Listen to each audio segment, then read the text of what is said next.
que hemos podido revisar con ustedes los conceptos que tienen de derecho civil, hoy vamos a ubicar el derecho civil de obligaciones en primer lugar. Vamos a repetir alguna clase que tuve en derechos reales, en la cual nosotros identificamos el derecho, bueno, vamos a decir qué es el derecho civil, y luego vamos a ingresar en esta misma clase a identificar qué son las obligaciones, ¿ya? Permítanme compartir entonces con ustedes, a ver, algunos aspectos. ¿Por qué no está? Aquí está. Entonces, vamos a empezar con nuestra explicación. Ustedes ya han podido revisar, ¿no? Un primer tema que se llama y se denomina nociones generales de derecho de obligaciones.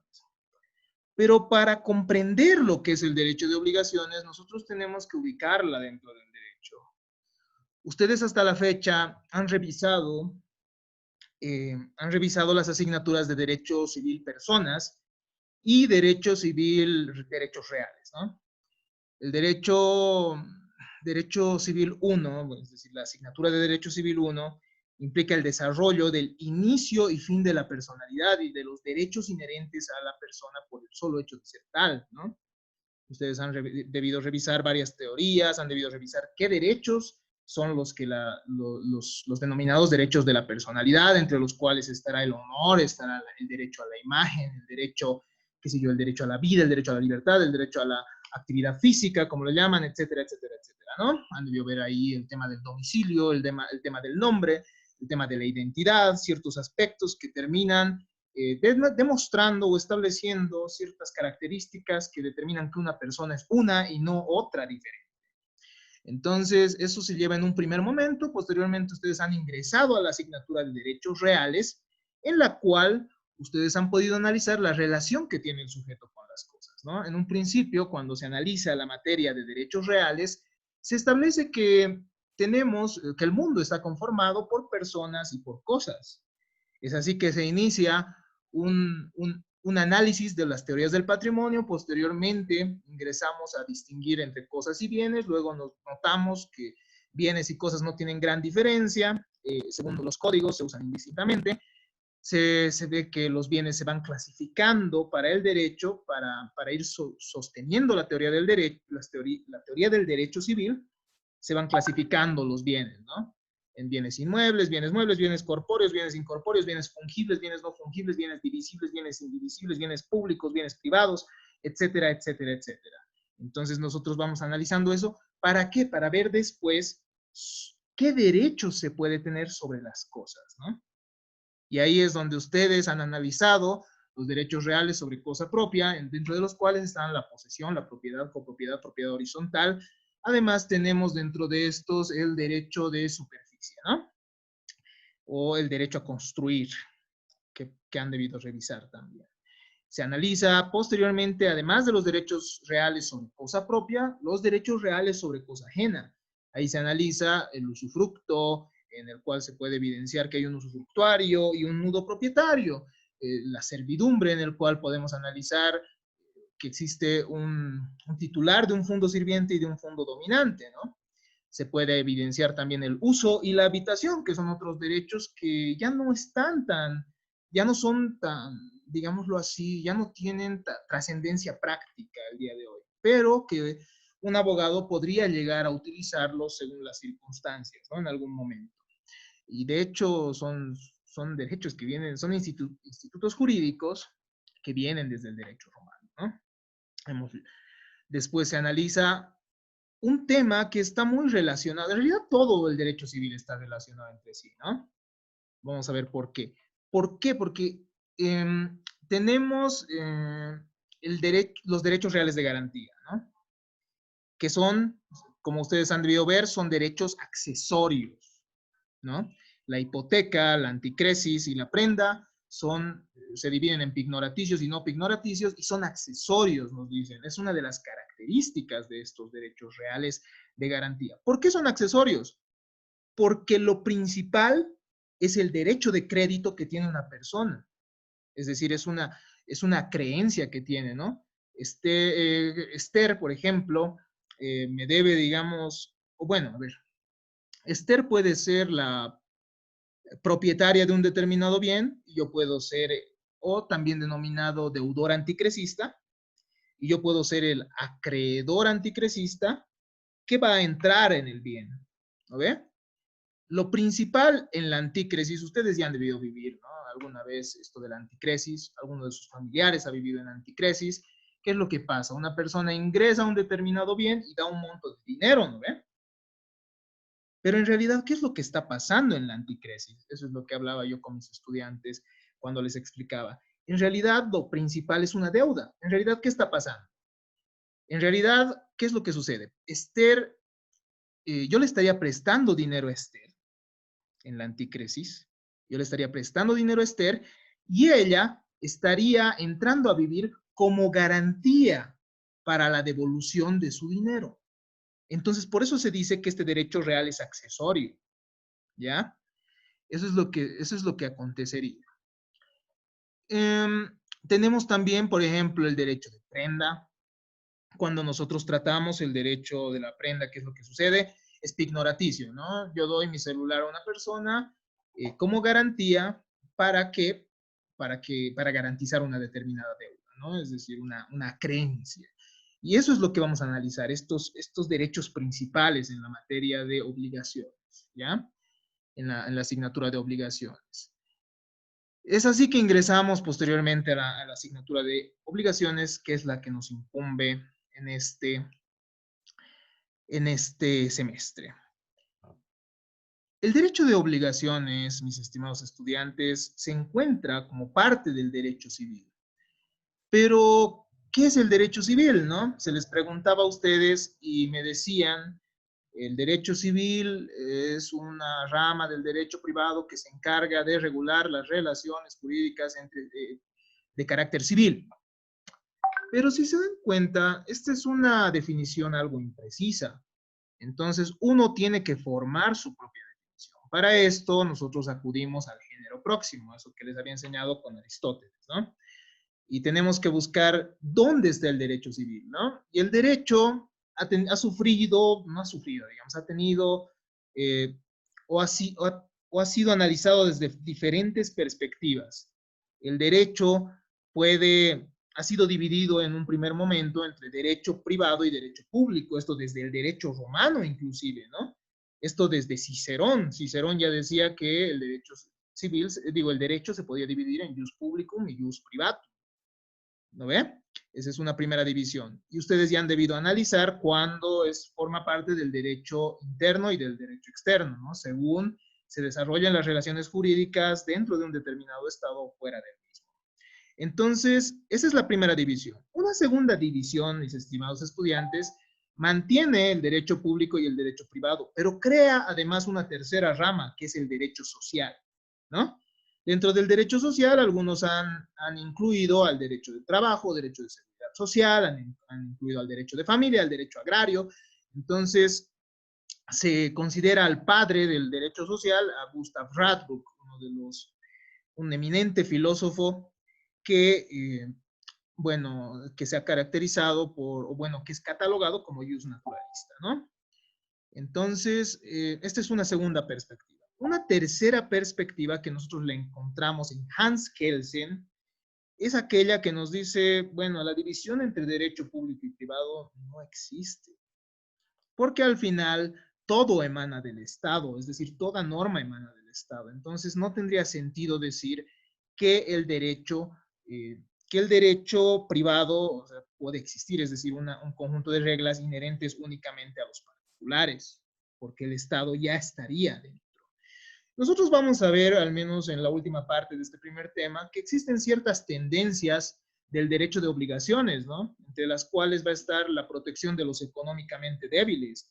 De a poco, en el derecho civil, el Estado se ha ido introduciendo y ustedes lo han debido ver recientemente, ¿no? El momento en que esta ley que ha salido para condonar, digámoslo así, para condonar el 50% de los cánones de arrendamiento, entonces evidencia que el Estado ya está incursionando, ya está inmiscuyéndose en las relaciones de particulares, ¿no? Entonces, tampoco es tan descabellada esa idea por la cual la clasificación entre derecho privado y derecho público ya no existiría, ¿no? Entonces, de esta manera ubicamos al derecho civil, ¿no? Una persona a la que le gusta una perspectiva clásica nos dirá, el derecho civil es una rama del derecho privado interno, ¿no? Para establecer cuál es el género próximo.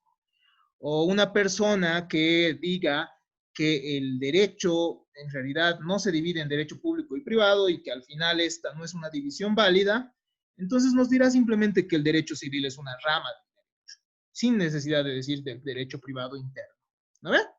Pero tiene que saber por qué lo dice.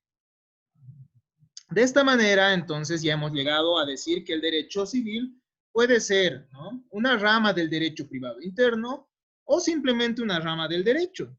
Pero tenemos que buscar una diferencia específica, ¿no? Lo que nos establecía ya Aristóteles, que podemos conceptualizar mediante el género próximo y la diferencia específica. Ya hemos dicho dónde está el derecho civil, ya lo hemos ubicado, pero ¿qué es lo que lo diferencia de otras ramas del derecho? Estimados estudiantes, el derecho civil ha sido denominado una rama residual del derecho, ¿ya? Es decir, ha sido considerado una rama que tras la evolución del derecho ha ido quedándose con ciertos institutos jurídicos que al final se han quedado dentro de sus objetos de estudio. ¿Me entienden? Es decir, de a poco la evolución del derecho ha ido generando nuevas ramas, ¿no? El derecho laboral, por ejemplo. Antes, el derecho laboral como tal no existía. Es decir, el derecho laboral o las relaciones de trabajo se regían simplemente por las relaciones contractuales, que eran parte del derecho civil. Pero después ustedes ya han visto que se genera una nueva rama del derecho con sus propios principios, ¿no? Principio de primacía de la realidad, indubio pro operario, etcétera, etcétera, etcétera, ¿no? Entonces se genera una nueva rama. El derecho agrario, por ejemplo, anteriormente solo se conocía la propiedad privada, ¿no? Posteriormente, después del constitucionalismo social y la revolución de Querétaro, se genera un principio que dice que la tierra es para quien la trabaja, ¿no? Y es así que se van rigiendo las relaciones privadas, es decir, la propiedad privada va mutando a una propiedad de carácter agrario, y la propiedad agraria es diferente a la propiedad privada. Entonces, si se dan cuenta, también se va desprendiendo el derecho agrario del derecho civil. Anteriormente, una persona que tenía propiedad sobre un determinado terreno también era propietario de los minerales que tenía este bien, por ejemplo, ¿no? Y eso se puede evidenciar todavía de manera muy fuerte en países que tienen una influencia, digamos, mucho más privatista, ¿no? Es decir, por ejemplo, que en Estados Unidos el dueño de un terreno también es dueño del petróleo que hay ahí, ¿no? Eso se daba, por ejemplo. Pero nosotros hemos visto en nuestra realidad que se ha generado una rama diferente, que es el derecho minero, que es el derecho de hidrocarburos. Entonces, de a poco, si se dan cuenta, el derecho civil va desprendiéndose de ciertas ramas. La última rama que se ha desprendido del derecho civil es la rama del derecho de familia, ¿ya? En otras legislaciones, el derecho de familia todavía sigue formando parte del derecho civil. Sin ir lejos, vamos a la legislación argentina, y en la legislación argentina el derecho de familia forma parte del derecho civil. Entonces, el derecho civil tampoco tiene digamos que no es, sería muy difícil, ¿no?, decir qué es lo que abarca exactamente de manera muy simple, ¿no? No podríamos decirlo en unas cuantas palabras, es decir, en pocas palabras, ¿qué es el derecho civil? Si se dan cuenta. Porque el derecho civil se ha quedado con muchas instituciones jurídicas, ¿no ve? Pero, obviamente, para efectos didácticos, nosotros vamos a decir que es una rama del derecho que se encarga de estudiar las relaciones jurídicas entre particulares de carácter patrimonial y extrapatrimonial. Relaciones jurídicas o institutos jurídicos de carácter extrapatrimonial como los derechos de la personalidad, ¿no? En primer lugar. Es decir, el instituto jurídico de las personas, derechos cuya violación puede generar efectos patrimoniales, así como la regulación del inicio y fin de la personalidad. en primer lugar. Eso es lo primero que regula el derecho civil. ¿A ver? Ustedes ya lo han llevado en la asignatura de Derecho Civil 1. Además, el derecho civil regula relaciones de carácter patrimonial, dentro de las cuales nosotros encontramos derechos reales. Es decir, que el derecho civil va a regular las relaciones que va a tener el derecho, es decir, los derechos que va a tener un sujeto sobre las cosas, ¿no? Relación en virtud de la cual una persona tiene sometido un bien con oponibilidad ante indeterminados sujetos de una sociedad. ¿No ve? Esa es la diferencia de los derechos reales con los derechos personales. Cuando yo tengo una casa, por ejemplo, y soy propietario de la casa, la sociedad en general está obligada a respetar mi derecho propietario. Entonces, no hay una persona determinada que esté obligada, sino que es una persona, es la sociedad indeterminada la obligada respecto a mí. ¿No? Eso lo han debido analizar al momento de revisar la naturaleza jurídica de los derechos reales. Pero además de realizar el estudio de los derechos reales, es decir, dentro de lo patrimonial, el derecho civil regula las obligaciones en general. ¿Ya? Es decir, relaciones entre personas determinadas para la satisfacción de intereses pecuniarios, es decir, intereses que puedan ser avaluables en dinero. Obviamente hay discusión teórica al respecto. Si nosotros revisamos a Rudolf von Jhering, por ejemplo, un gran jurista alemán, él va a decir, un momento, las obligaciones no solamente pueden ser patrimoniales, sino también se refieren a aspectos morales, por ejemplo. Pero al final ha predominado esta tesis que nos establece que el derecho de obligaciones regula intereses pecuniarios, ¿ya? Y los contratos en particular.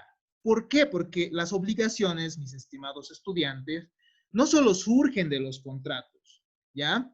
Los contratos, las obligaciones surgen de diferentes fuentes, es decir, nosotros vamos a analizar la gestión del negocio ajeno, el pago de lo indebido, el enriquecimiento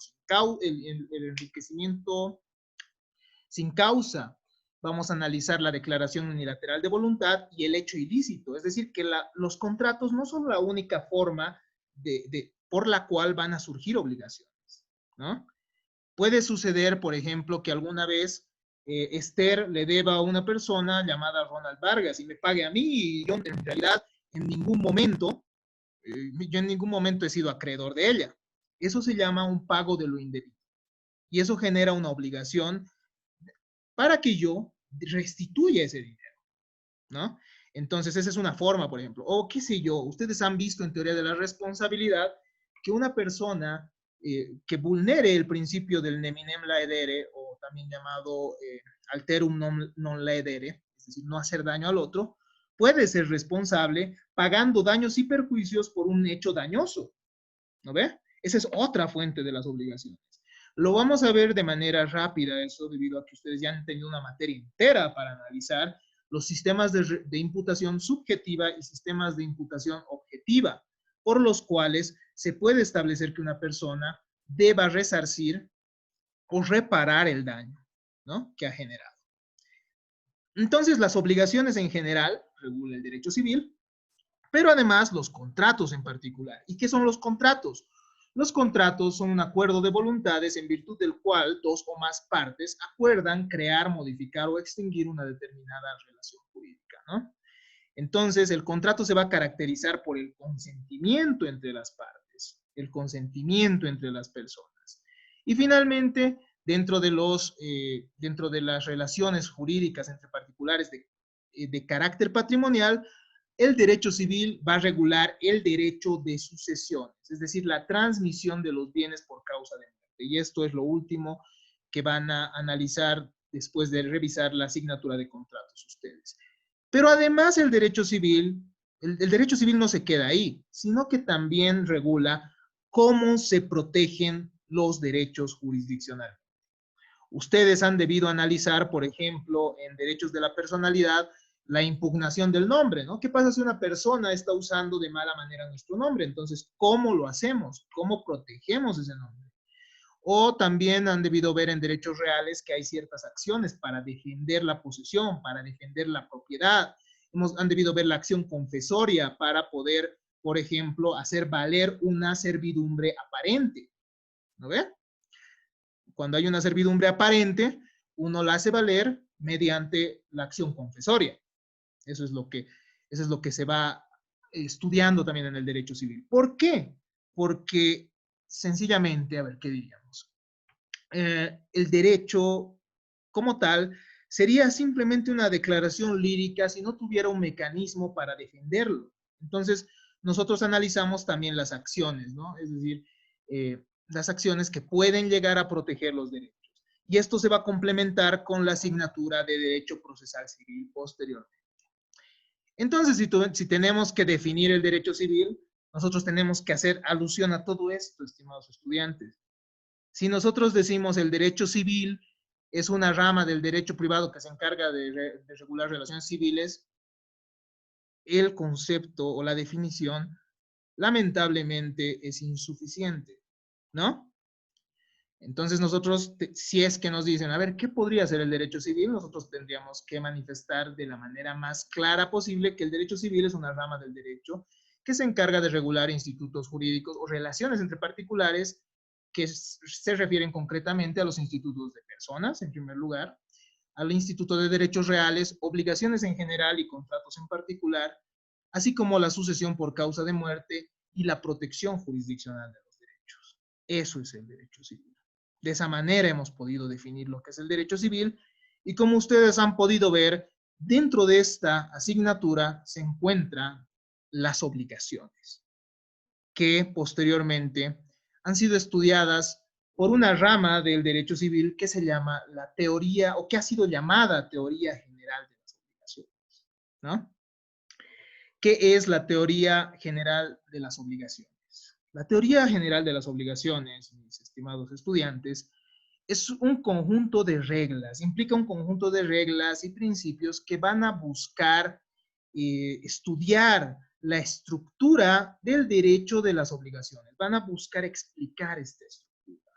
Su importancia va a radicar en que las obligaciones constituyen un medio para satisfacer necesidades humanas. A ustedes yo les he dado un texto para que puedan leerlo el día de hoy.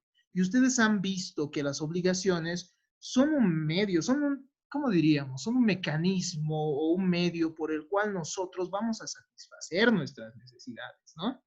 Entonces tienen un eminente, ¿cómo diríamos? Un eminente matiz económico inclusive, porque van a, mediante las obligaciones, nosotros vamos a poder evidenciar una dinámica de las relaciones económicas, ¿no? De esta manera, es decir, ustedes día a día están celebrando contratos, aunque no parezca así, ¿no? El momento en que van a comprar un pilfruto, están celebrando un contrato de compra-venta. El momento en que una persona se está prestando una goma en el aula, también va a estar celebrando un determinado contrato de mutuo, ¿no? Mutuo préstamo, como diríamos. El momento en que te prestas la casa de tus papás para hacer una fiesta, podría ser que estamos ante un contrato de comodato, digamos, ¿no? El momento en que una persona se está asociando con otra con la finalidad de generar un negocio, podríamos estar también ante una sociedad civil y no así necesariamente comercial que tenga el registro de empresa y demás. Entonces, estamos constantemente viviendo estas relaciones de carácter económico, ¿no? Y eso es lo que vamos a estudiar en obligaciones. Y muchas veces pagamos mal o muchas veces podemos enriquecernos sin causa en mérito a estas relaciones económicas. Y eso es lo que se estudia en el derecho civil, en derecho civil obligaciones, ¿no? O muchas veces nosotros gestionamos el negocio en nombre de otra persona, ¿no? La denominada gestión de negocio ajeno. Yo puedo gestar, por ejemplo, un negocio que le corresponde a Roberto, por ejemplo, y de eso van a surgir obligaciones para mí como gestor, van a surgir obligaciones para Roberto, que ha sido la persona a quien yo he representado, por ejemplo. Y bueno, entonces estamos ante situaciones que requieren también una conceptualización y que requieren una estructuración. De esta manera, la teoría general de las obligaciones va a dividirse en una parte general y en una parte especial.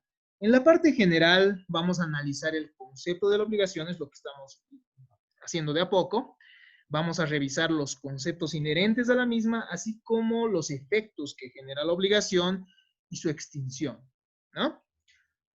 Cuando nosotros analicemos la parte especial, vamos a desarrollar cuáles son las fuentes de las obligaciones, entre las cuales la más conocida, como habíamos manifestado, es el contrato. Vamos a revisar otras que ya hemos mencionado hace un momento, ¿no? Y que no quisiera repetir en vano. Entonces, vamos a revisar esto. Después vamos a revisar cómo existen también ciertas clasificaciones. En la parte general vamos a revisar las clasificaciones de las obligaciones, ¿no? Vamos a ver cómo hay ciertas obligaciones, por ejemplo, principales, accesorias.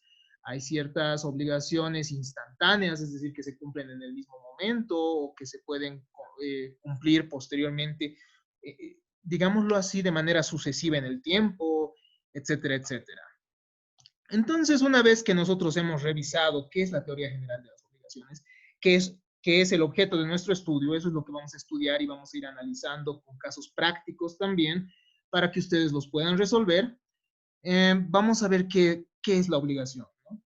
Ya hemos visto dónde está el derecho civil, ya hemos visto dónde está el derecho civil de obligaciones y ahora tenemos que ingresar a conceptualizar la obligación.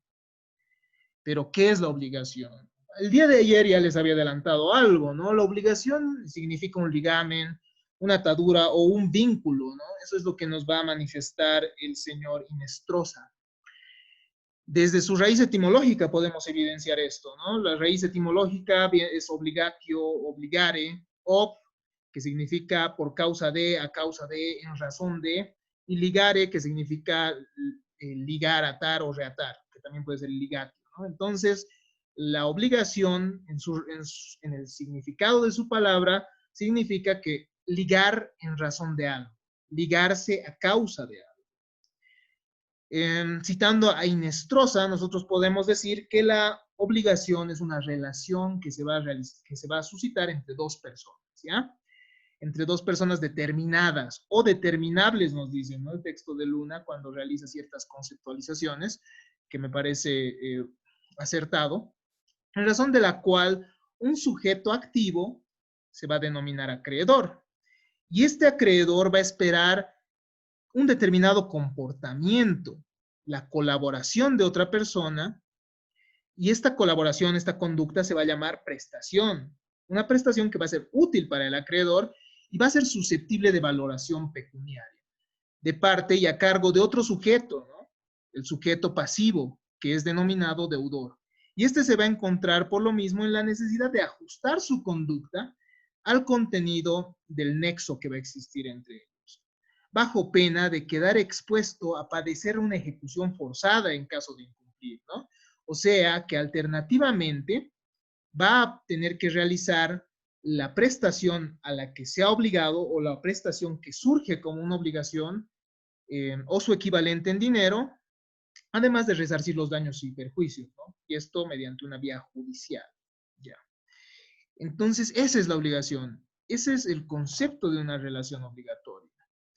Dentro del concepto de obligación, nosotros podemos ir ubicando ciertas características específicas.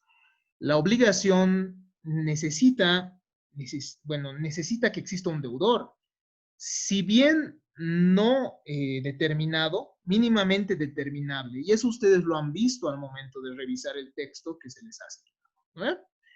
Entonces, en un futuro puede llegar a ser este deudor identificable, ¿no?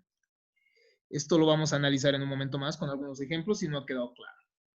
El derecho de obligaciones, nos dice Inestrosa, entre otras de las características, va a ser dinámico, porque lo que habíamos manifestado anteriormente se evidencia, ¿no?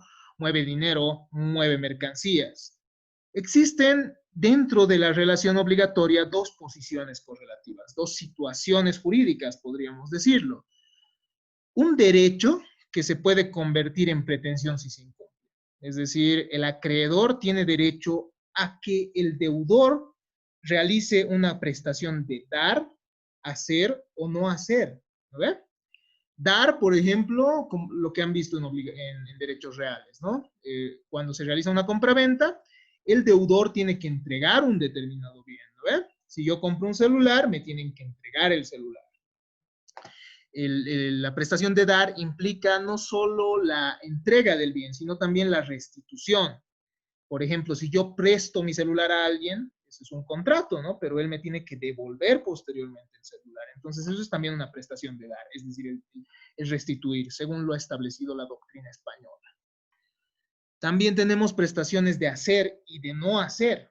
La prestación de hacer va a implicar una conducta positiva que tiene que desenvolver el deudor a favor del acreedor, ¿no?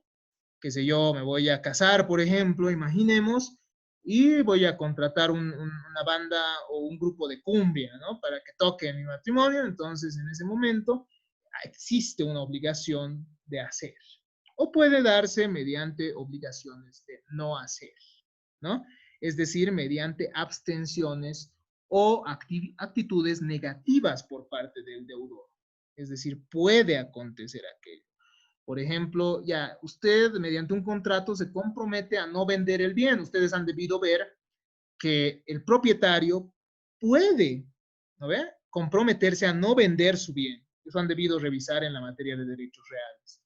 Puede comprometerse a no vender su bien, pero tiene que ser de manera temporal y de manera justificada, ¿no? Eso es lo que establece nuestro Código Civil.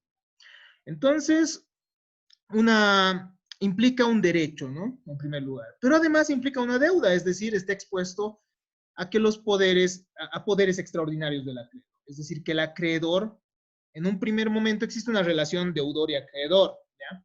Uno que tiene un derecho y el otro que tiene una obligación. Pero ¿qué pasa si este señor incumple? Existe una segunda posibilidad de relación, ¿no? Es decir, que es una segunda relación que es la responsabilidad, que implica que se puede recaer sobre el patrimonio del deudor para que éste cumpla su obligación. ¿No ve? Esos son los dos momentos de la obligación. Eso que ustedes han analizado el momento de realizar la lectura y han debido ver al momento de revisar la naturaleza jurídica de la obligación. ¿No ve? ¿Qué nos dice? Hay tres teorías, una teoría subjetiva, una teoría objetiva y una teoría que nos dice que la obligación es un vínculo complejo, ¿no? Es un vínculo complejo que está compuesto por dos elementos, el Schuld y el Haftung, ¿no ve? Esta es una teoría que ha generado la doctrina alemana. Y esto lo vamos a ver en un momento más. Si no es así, si no nos alcanza el tiempito, vamos a poder hacerlo en la siguiente clase. Entonces implica una reacción, pero también una presión moral y social preventiva. Entonces la obligación en su estructura tiene un primer momento entre deudor y acreedor, y ante el incumplimiento está latente esa posibilidad de recaer por la fuerza contra el patrimonio. Ayer hemos revisado, hemos podido analizar nuevamente qué es el patrimonio, ¿no ve? Y hemos visto su importancia para el derecho civil. Entonces, tiene una importancia económica además, ¿no? Lo que habíamos manifestado. Revisando algunas definiciones para terminar la clase del día de hoy, diríamos o podemos decir que el derecho de obligaciones, según Fiorentino, uno de los juristas romanos en los institutos de Justiniano, nos dice: la obligación es un vínculo del derecho por el cual somos compelidos a pagar alguna cosa según las leyes de nuestra ciudad. Eso es lo que nos dice Fiorentino, ¿no? Ahí está lo que nos dice en latín. ¿Qué nos dice Paulo, ¿no? El jurista tan trascendente que incluso en honor a él se ha nombrado una acción que vamos a estudiar, que es la acción pauliana. La obligación es un vínculo jurídico entre dos personas determinadas, en virtud de la cual una de ellas se ve compelida a una determinada prestación en favor de la otra, es decir, dar, hacer o no hacer alguna cosa, ¿no? Miren que desde el derecho romano nosotros podemos evidenciar esta estructura. Es por eso que cuando ustedes han revisado seguro el texto que les he asignado, hay una pequeña afirmación, ¿no? Otros autores han calificado la obligación como la geometría del espacio jurídico. Es decir, ¿por qué? Porque la obligación, imagínense, desde el derecho romano hasta el día de hoy, mantiene una estructura que al final ha implicado que algunos le denominen incluso las matemáticas del derecho, ¿no? Pothier, ¿no?, uno de los grandes juristas franceses, nos dirá que la obligación es un lazo de derecho que nos restringe a dar a otro alguna cosa o bien a hacer o no hacer tal o cual cosa. Es decir, miren, desde el derecho romano hasta el derecho francés, posteriormente el análisis que se realiza del Código Civil Napoleón de 1804, no ha cambiado tanto, ¿no? Y tenemos posteriormente a De Ruggiero, ¿no?, un jurista italiano que nos va a decir es la relación jurídica en virtud de la cual una persona, deudor, debe una determinada prestación a otra denominada acreedor, que tiene la facultad de exigirla. Ahí vemos el Schuld y el Haftung, ¿no? Primero, es una relación jurídica que tiene una persona denominada deudor a favor del acreedor. Ahí vemos el Schuld, ¿no?